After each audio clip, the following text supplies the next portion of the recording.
Once that drops off into more of a reality and you see things what they truly are, you begin to realize, that this person will become at odds with you at times. Surely. There's some things you're not going to agree on. There's some struggles you're going to come up against, and you both going to have two different opinions on it. So how do you reconcile the differences?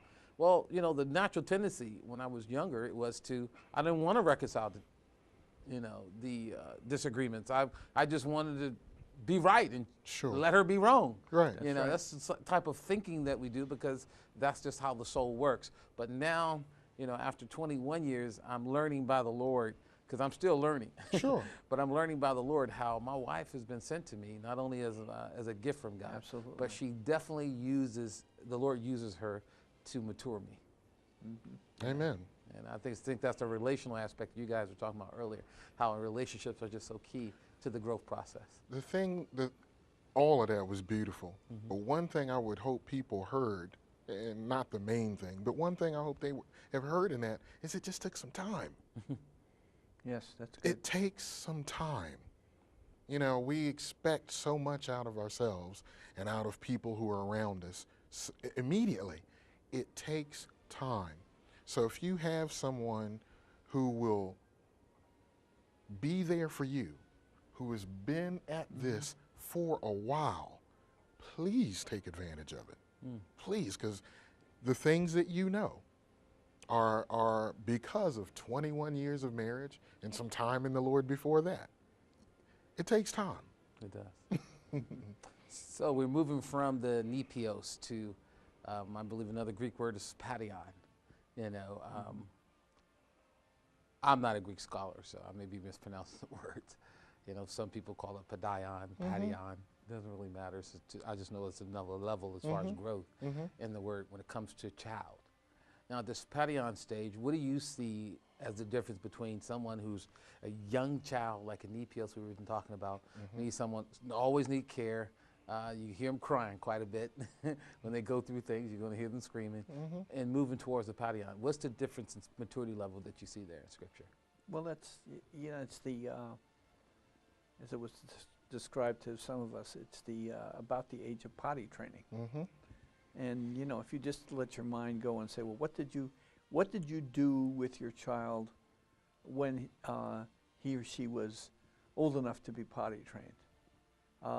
You go through all the process of trying to convince the child to go to the bathroom in the bathroom, on the pot, not in their pants. So some people have used the M&M trick. If you do, they say, "Hey, good job," and you get some M&Ms or something. Right. There's a reward Surely. for you being obedient. Okay. And the Lord takes us through that kind of thing where He will reward us for our obedience. There is a either from your spiritual father or your wife or from the Lord Himself to tell you to do something, and it's it's right, but it's contrary to. It's not as comfortable as it was going in your pants. Now there's a stage of growing up that you're going to act more like an adult, and there's that issue of rewards, M&Ms or something of that nature. Wow, that's good. Yeah, that is good, and it clearly differentiates the nepios from the padion, because the nepios, there's no expectation on them whatsoever. We don't expect anything from you. Just drink the milk. Yeah. And we know you'll show up for the milk. It's just you must have it.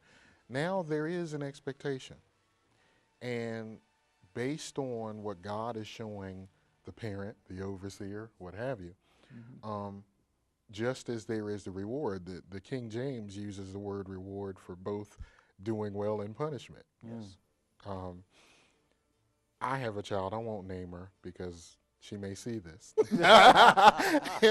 But we had one child who it became clear to us at potty training stage that this child just preferred not going to the potty. It became clear to both her mother and myself that it was just purely will. I know that's where I'm supposed to go. I understand that's what I'm supposed to do. I just prefer this. And the Lord spoke to my wife and told her to spank the child. And so for 2 weeks, or really it was short of that, but we'll say 2 weeks, we spanked her whenever she did that. And after a while, she got the message. The point being this, surely we're not saying, beat every child who doesn't go you to the have body. social service come over looking at it. I know, right. That's true. But and there were no welts and blood drawn or anything like that. But what was clear is that now there is a different expectation. There's a different expectation, and you ought to move on. Right.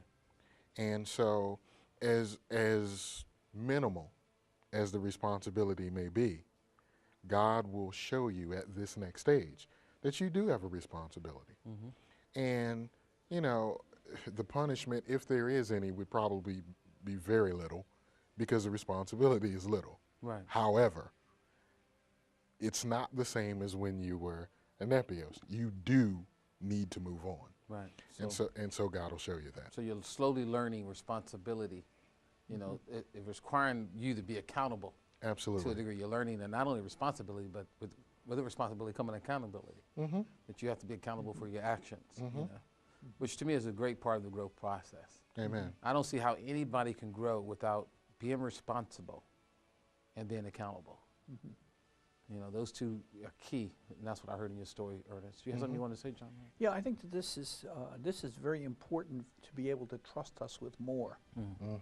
A lot of times we think we like to cut that scripture out of our Bible that says the Lord disciplines those whom He loves.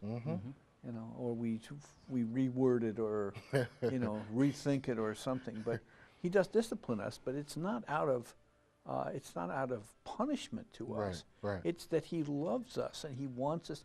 This thing that Ernest said before, God's given us a destiny. And if we fall short of that destiny, if we don't accomplish that destiny, it's a detriment not only to ourselves, but to the body of Christ. Yes. So we have to go through these stages. We have to embrace the discipline of the Lord so that He can take us to the next stage, so He can trust us. He trusts us with little, so He can trust us with much. Yes. Right, that's great. Yeah, and what I hear from when you have the will involved, like the story you just shared, Ernest, I think that you have to be really consistent. And like you said, you had a word, your wife had a word, you guys were consistent in making sure that she understood, what she was to be obedient in. And when that didn't happen, there was a consistency with the process. And I think that's so important because, children have a way of knowing which parent to go to for what. Sure. Oh, yes. You hear that all the time. As a matter of fact, I see it dividing marriages sometimes. You'll have a child, they figure they can get a yes from their dad, they'll go to the dad. They figure they can get a yes to their mom, they'll go to their mom. And so it got to the point where I remember the stage where my wife and I was going through that, and we say, okay, whether they come to you or whether they come to me, we'll come together. That's right. And we will discuss this thing so they'll know, that we have come together to discuss this thing. And it will always be discussed between the both of us. That's good. So there are soul maneuvers, that happens. You know how children try to get what they want? They fall out on the floor, they kick and scream, demand attention. So when we look at this, we're like, my God, did we used to do this? Yes, we did. Surely. Because we all had a soul. Surely. And a soul that basically has not been preserved and like you said, John, had a consistency of discipline. That's the way it acts. That's right. An unrestrained soul wants its way when it wants it. And you see people right now who, because they've never had this process, never been disciplined, never had somebody in their life to give them the counsel that they needed. You see people now 70 years old who expect to still have their way. I mean, they still throw fits. Exactly. And you look at a grown man or a grown woman, you look at them and say, oh my gosh, you would think you're having flashbacks of a 5-year-old falling out at the department store again. And it's the oddest looking thing because intuitively we know it should be different. That story that you talked about, your wife and children, it's so common.